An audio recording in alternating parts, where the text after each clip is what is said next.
All right, so last class we started talking about Erik Erikson, the neo-Freudian that looked at how different conflicts at different ages, different social conflicts impacted our development throughout the lifespan.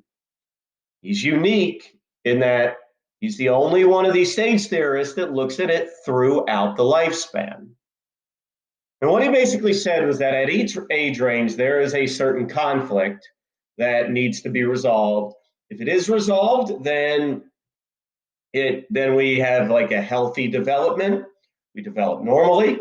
But if it's not, then it can manifest as a part of our personality, okay, for going forward, especially from childhood on. Now, somebody in the first block stayed after and asked a question. It was a really good question. So, a lot of what we look at in this class, modern psychology is very Western centric, meaning most of the research that has been done and is still being done is done by old white guys on other white people. All right. And most of it has been done in the United States and Europe. So there are absolutely some cultural differences when it comes to this stuff, especially like when we talk about the teenage years. I think there are probably some cultural differences. When we talk about middle age, there are probably some cultural differences between East and West. So, there are a lot of similarities, but there are a lot of differences too. And so a lot of this is sort of Western centric. All right, first stage we already talked about trust versus mistrust. Can the baby trust the parents to get it what it needs? If so, then they develop a sense of trust throughout their life and leads to a secure attachment. If not, then they might develop a sense of mistrust throughout their life and what we would call insecure.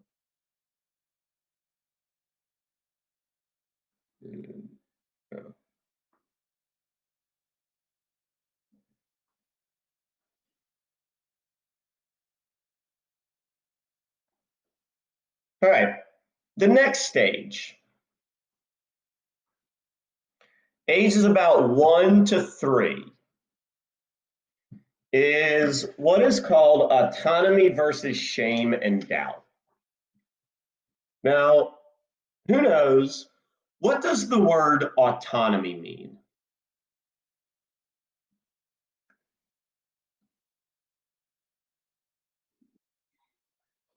Being able to do stuff by yourself, having control, being independent. Yep. Okay. An autonomous nation is a nation that rules itself. All right. So the main focus at this age is kids want to be independent. Right? They want to have control over their own actions and they want to do things on their own. They want to go to the bathroom on their own. They want to dress themselves. They want to feed themselves. All of these different things. And the thing is, as annoying and as messy as it might be, parents kind of need to let them exert that level of control. Now, does anybody know there's a nickname for this age range that kind of describes what they're like at this age? Anybody know what it is?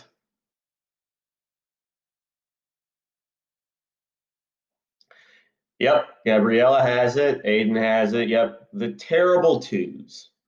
Because I think any parent would tell you, I'm not a parent, and if anybody in here has a sibling that was this age, or you babysit for kids this age, are they easy to deal with at this age? Anybody know? Anybody had experience with it?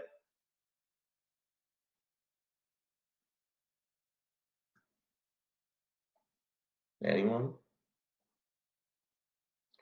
Somebody in here has to know a 2-year-old right now.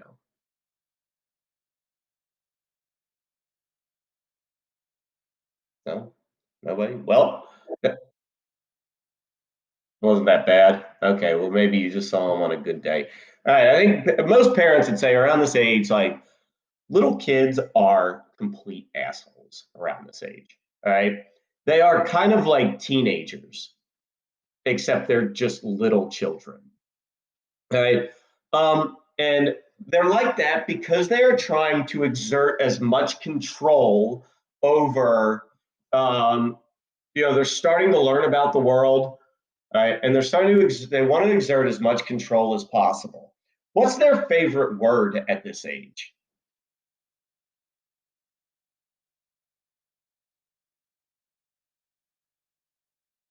All right. Yep. Braden says, all right, their favorite word is no.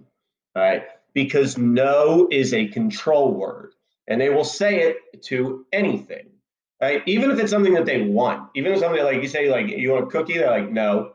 Okay. And then they'll like maniacally laugh sometimes. Okay. Because they're just doing it. They're just doing it to see what your reaction is a lot of the time. Um, the parents need to kind of accept this. They need to accept the child exerting their own independence. And if the parents are like overprotective, or if they don't give, if they give inconsistent discipline, the child might doubt themselves. They might doubt their ability to do things on their own. And that could carry on throughout the rest of their life. Now, one of the other things they do at this age, and I don't think you would need to know this, but it's what's called contingent interaction, which is basically they do something just to see what your reaction is going to be to it. So they're kind of like cats, you know, like like a cat's like sitting on a table and there's like a cup at the edge of the table and the cat's like looking at the cup and you're like, don't do that. And the cat just like stares at you and then swats the cup off the table just to get your reaction. Little kids will do the same sort of stuff. They do things just to see what they can get away with and what your reaction is going to be. All right. Are there any questions there?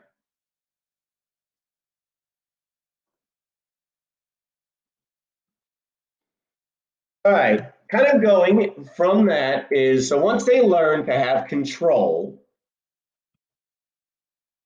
after they learn to have control, they then are going to start to learn how to initiate and how to do things on their own.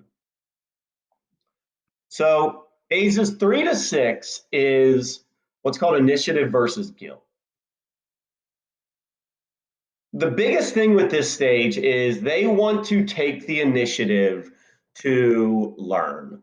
They're trying to learn about the world, which is why their favorite word goes from no to why. And they will ask why about everything. Right. And even like to know what, no matter what it is, they will ask why about it.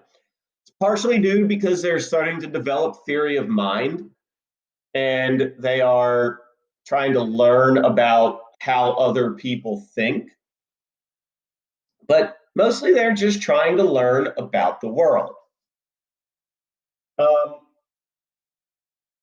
they start to explore things that they have the ability now to explore things that they're interested in. So is anybody in here like really, really into something when you were like this age range?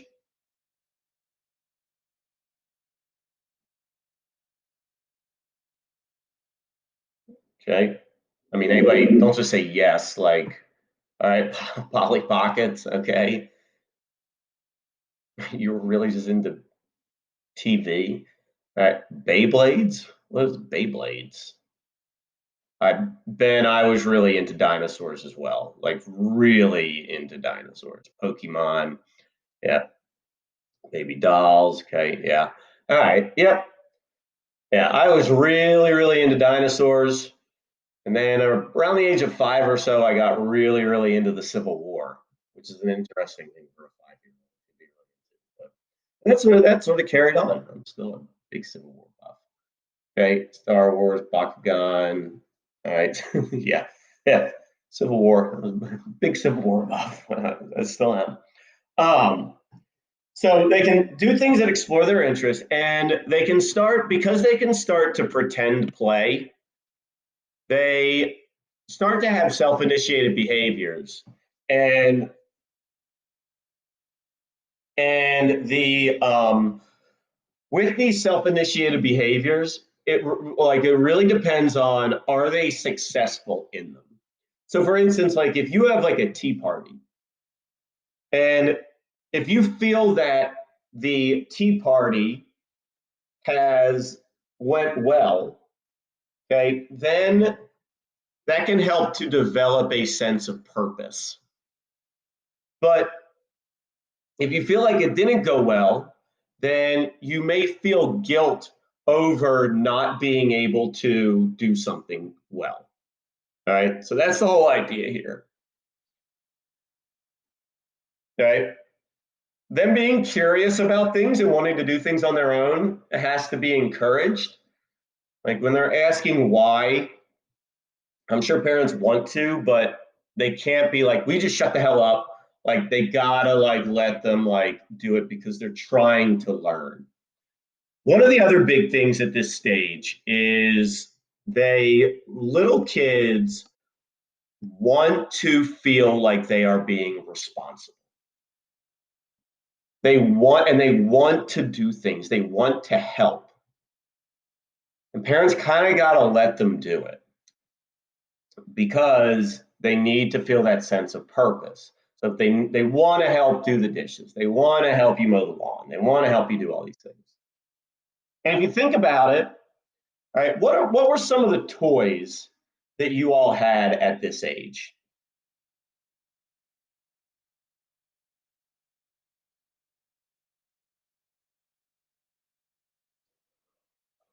All right, had dolls.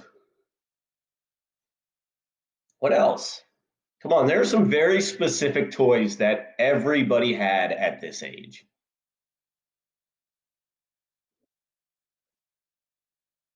All right, okay, fake kitchen. All right, one of those mini kitchens. Hot Wheels. All right, Hot Wheels. You could build your own tracks and whatnot. Did anybody have I'm blanking on what it's called. The oven. Easy bake oven. Anybody have an easy bake oven? Hey, Grayson, you still have one? Not that young? Well, you probably had one. Like easy bake ovens are for around the age of 5 or 6. Like that's the age range for it. Okay.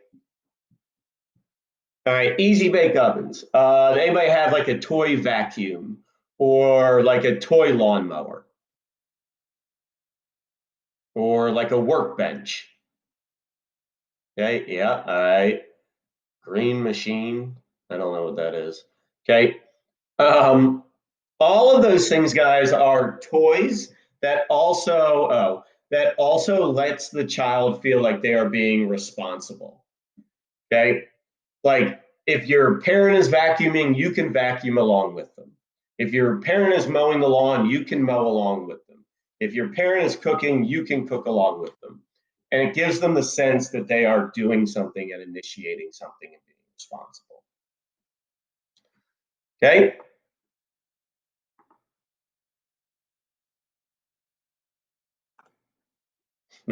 Clean the floor.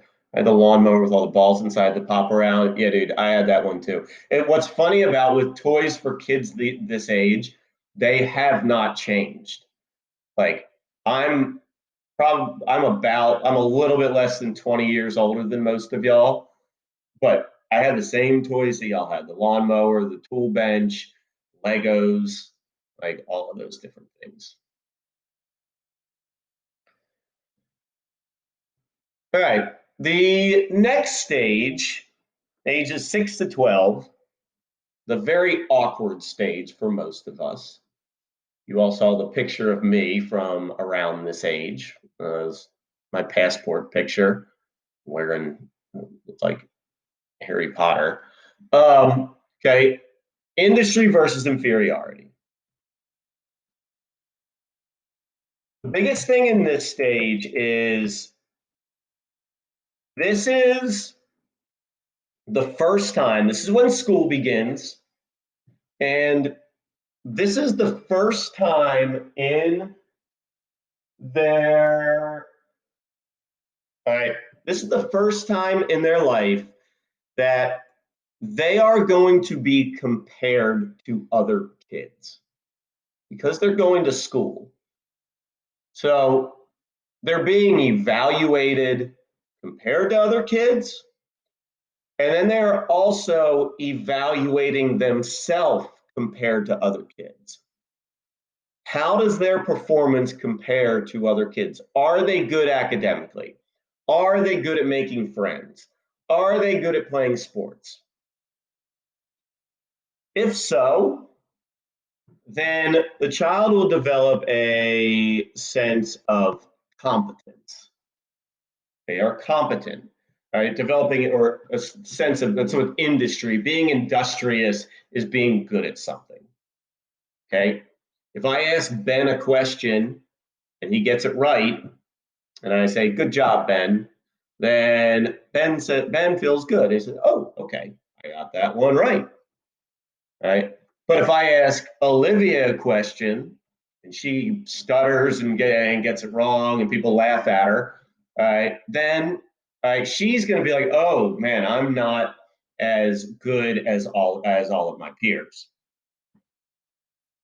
What this can lead to is a sense of inferiority, meaning a sense that carries on throughout your life that you are not as good as your peers, that you are just inferior to people your age. If it becomes a prevalent part of your personality, then it is what is called an inferiority complex. A complex is something that is like a major part of your personality that is not necessarily positive.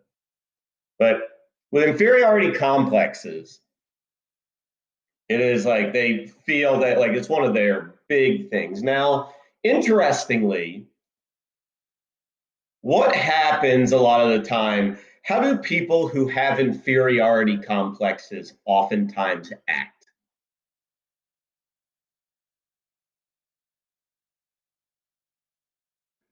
All right, they might misbehave. All right, okay. Didi says egoistic. Okay, yes, good word. A lot of times they try to overcompensate. And, everybody in here knows somebody who is like a one upper, who, like, if you tell a story, they have to tell a better story. Okay, things like that. All right, a lot of times they try, and we'll talk more about this later on in personality, but it's what's called a reaction formation, which is where you feel one way and then you act the opposite. Bullying is a lot of times an indicator of an inferiority complex. Bragging all the time about something, you know, having to brag about the size of your hands if you told that you have small hands, or comparing yourself to Abraham Lincoln or anything like that, like very much overcompensating, all right, for because of feelings of inferiority. And I'm sure some of you are like, what is he talking about? But some of you get it. All right, so anybody got any questions about that? And to be honest, I think that is what is going on there. It feels so inferior. All right, now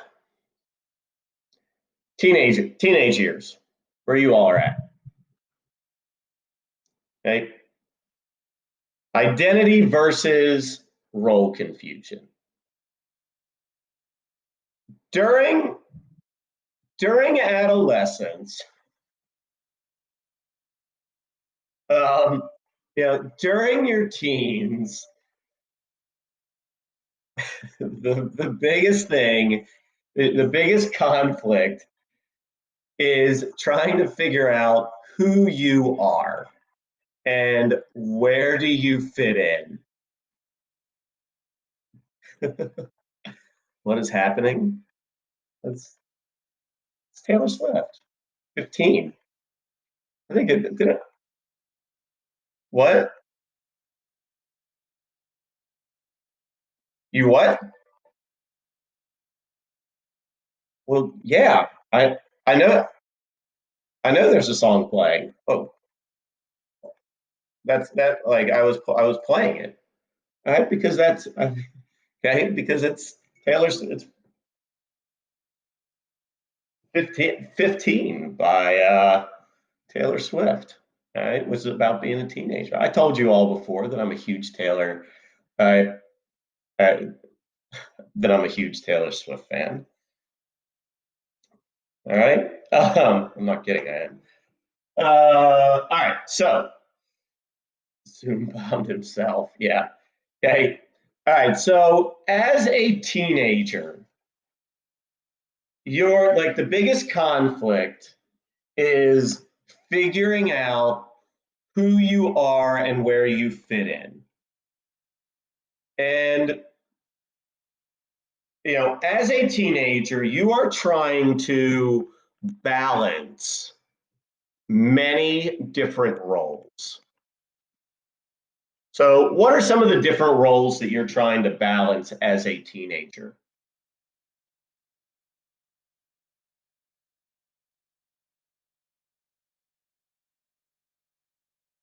Okay. All right. All right. Well, your role is to be a student. Yeah. You have your friends. You're a student. All right. What are some of the other roles? Okay. All right. You might be an athlete. You might be, some of you all are spread so damn thin. I don't know how you balance any of it. All right. But okay. Yeah. And some of you might be an athlete and also in theater. And those two things, stereotypically are kind of like two different ends of the spectrum. But you're trying to balance all of these different things and figure out like which one is you. Trying to integrate them all to form a singular identity. But as a teenager, you kind of have multiple different identities. And if you think about it, like you're different around different groups of people, right? If you have multiple different groups of friends, you're probably a little bit different around those, right? Because before we even figure out our personal identity, we first have to figure out our social identity, where we fit in.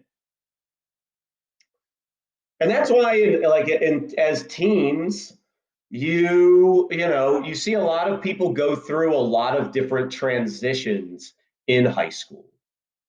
You go through a lot of different friend groups. You may have a different best friend each month, where you see people, who come into high school like kind of preppy or whatnot, and then by like sophomore year, they're like all like, they're wearing like Nirvana t-shirts, even though they've never listened to Nirvana before, and like, all those things. Trying to figure out like where you fit in, which is fine. It is a perfectly normal part of being a teenager. And it's okay to go through these different transitions and kind of like, your parents might not understand it. They might not, you might come home with purple hair one day and they're like, not in my house, you're not doing this. Okay. But like parents need to be understanding that as a teenager, and play gangsta till they pull out the Nirvana shirt. I see people wearing Nirvana shirts all the time, and like, you don't even know who the lead singer of Nirvana is. Okay, you got that shirt at Target. Okay, one sec. Let me see what Marie wants. Just got okay, good. Anytime I get a message from any of my lacrosse players, I'm like, all right, who's positive for COVID now? Luckily, nobody. And so you all kind of have to have a chance to kind of try out all these different things and kind of bounce around. And then hopefully by your late teens and early 20s, you've kind of narrowed it down and kind of fit it into a singular identity of who you are. But you'll see, but if not, if you get into like your late teens, early 20s without really knowing who you are, then that can lead to some issues going into adulthood. For instance, like it's called role confusion or an identity crisis. For instance, like you have, um, sorry, I lost my train of thought. When you go to college, there are going to be some people who go from major to major to major, just one right after another. Right. And Erikson would say that they're going through an identity crisis there. What do I want to do? Where do I fit in? And it's better to kind of figure that out at a younger age so that you don't get into a job. Like you don't go to like med school and realize 2 years into med school, like, I hate this. This is not who I am. Okay. So it's kind of better to kind of figure that out early on. All right. Any questions about that?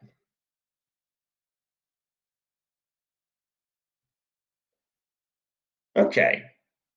Intimacy, going into your early 20s to about 40. Intimacy versus isolation. The main thing with intimacy versus isolation is building relationships in your 20s. All right. Having relationships, it is happening again. Okay. All right. The thing I like the most, I've been having these songs in here for years, and just seeing how pissed off some people get about it. um, because I'm sorry, I have a theory that anybody who says that they don't like Taylor Swift is lying about it. Okay, everybody likes Taylor Swift. Taylor Swift is awesome. Um, so the biggest thing in this stage is being able to build relationships. Innocent Romeo. Okay. Well, Gabrielle, you loved her when you were 8. I'm 33 and I still love her. Okay. I absolutely, her new album is awesome. I can't do it with music on though. Okay. So the biggest thing at this age is being able. I have not seen her live. She's like one of my like top. She's maybe the top person that I would like to see live. Um, okay. At this age, like biggest thing is building and maintaining relationships, um, romantic and friendships. Because friendships in your 20s and 30s can be weird. Because like if you're not married, like some people are getting married early, some people later, and a lot of times married people hang out with married people, and single people hang out with single. And so it can be weird sometimes. And so, a lot of times people lose friends in their 20s and 30s. I'm really lucky that, like, I'm not married, but I have a couple friends who aren't married. All right. Then I have a couple friends who are married or are in serious relationships, but I'm still like really good friends with them. Like Coach Webb is probably my best friend. All right. He's married, but, it's fine because I'm also really good friends with his wife. But the main thing in this stage is finding intimacy. All right. If we find intimacy, then Erikson said the result of that is love. But the problem is if you don't have an identity yet, if you don't, this is going to sound cheesy, but if you don't know yourself, you have to know yourself before you can truly know somebody else. And so, if you don't have an identity by this time, if you don't know yourself, then it's harder to build relationships with other people. You all are kind of lucky. And to be honest, I am too, because we're kind of, even though I'm about 20 years older, like we're still kind of similar generations. Like I'm a millennial. I don't know what y'all are called. But there is something, what is called emerging adulthood, which is now it is very like you're not expected to graduate from college, get a job right away, get married, and have kids by the age of 25. All right, it's perfectly fine like for you to perfectly fine for you to like move back in with your parents after college. I did. I lived with my parents for a year and a half after college before I got my job at AK. Um, Perfectly fine for you to like be on their insurance until you're 26. So sort of that idea of like you that making that transition into adulthood is a little bit slower now, which also means and people aren't getting married at as early of an age either. And so that idea of finding intimacy, it's not as like I gotta find somebody to marry. All right.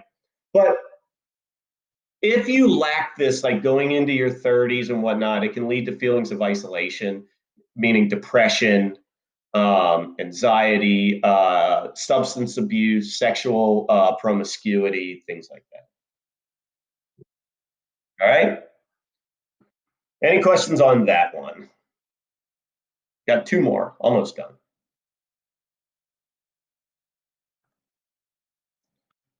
We're not going to worry about this slide. You all know what marriage is. All right.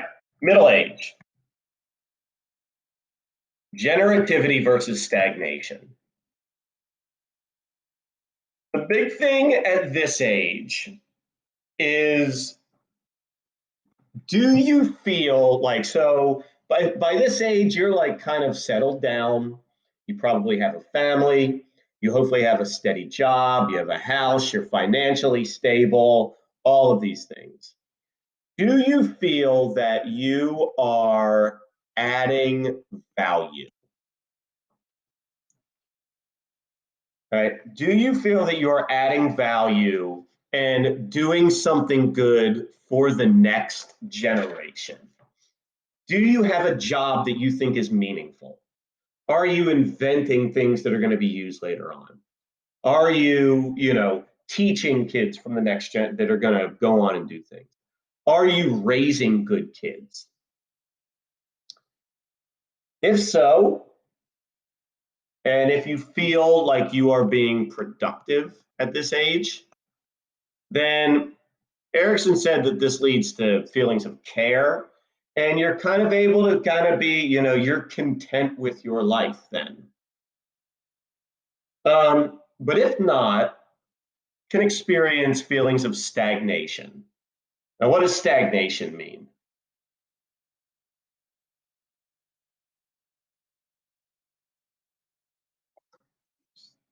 Being stuck. Stagnant water is water that's not moving. Right? If you don't feel like you're doing something meaningful, then you may have feelings of stagnation. Meaning you kind of like, you know what? I've been in this job for this long and I hate it and I'm just tired of doing it. I've been in this marriage that I hate and I'm just tired of doing it. And a lot of times this can lead to what is called a midlife crisis. It's not really a real thing, but you do see people at this age sometimes like they make like big life changes. All right, so there's a high rate of divorce at this age. People who've been married for 25, 30 years, and there's like, you know what? This is just not what I want anymore. I need to have a change. A lot of times people they try to find new jobs. They quit their job to start a company that they've been wanting to do. Actually, I just thought of this. My mom just called me last night, and my mom works for an insurance agency, and her boss just told her yesterday that he was thinking about selling the insurance agency, and he realized that he has always wanted to be a teacher, and he's probably 50, 45, and he's thinking about selling the insurance agency and going back to school to become a teacher, right? Because sometimes we just need a change. And you might be at a point now where your kids are almost grown up and you're like, you know what? I'm just going to do something for me now. Erikson said that this can lead to selfishness. Like sometimes they can be like somewhat selfish, where it'd be like, you know what? I've been caring for you all for so long. Now I'm just going to do stuff for me. But have any of your parents maybe not made like big transitions or anything, but started doing things interesting, like maybe doing things that like you would think that like younger people would do, started buying things that they weren't buying before?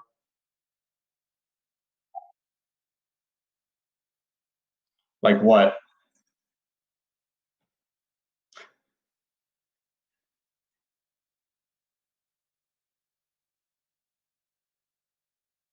Okay. All right. Once again, cool. Okay. All right. Yeah. That's a very like getting a motorcycle when you're all right. Friend's dad learned how to pilot a plane. Okay. All right. Anybody else's parents? Anybody's parents like started to try to like do things to be like cool? Like,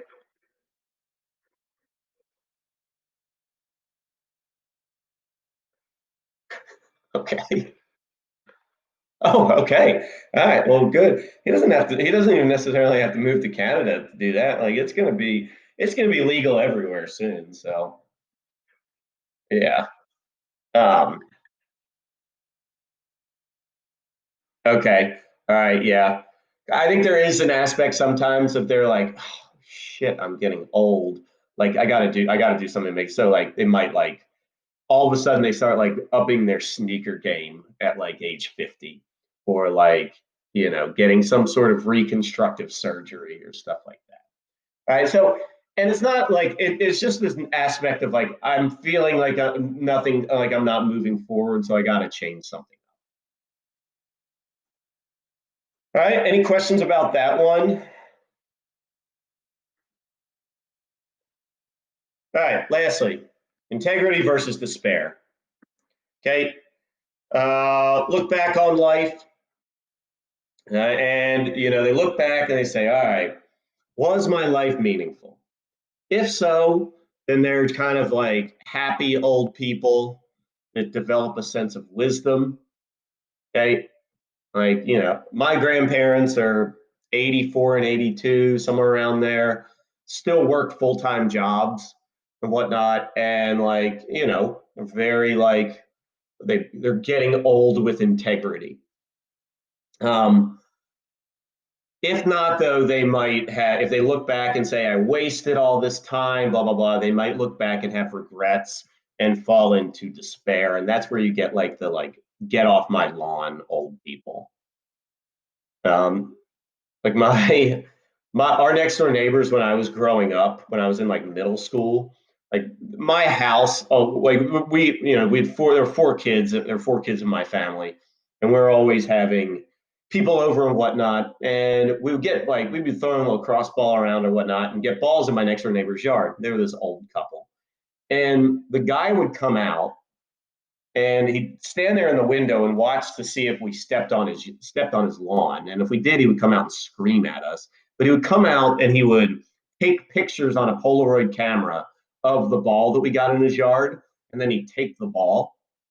And eventually, after we got enough in there, he would call the police on us and then show the cops all the pictures of tennis balls in his front yard. And the cop would be like, what do you want me to do, dude? Like, this is a 12-year-old. Like, and probably an old person who's just not very happy with their life. So, anybody got any questions about any of that?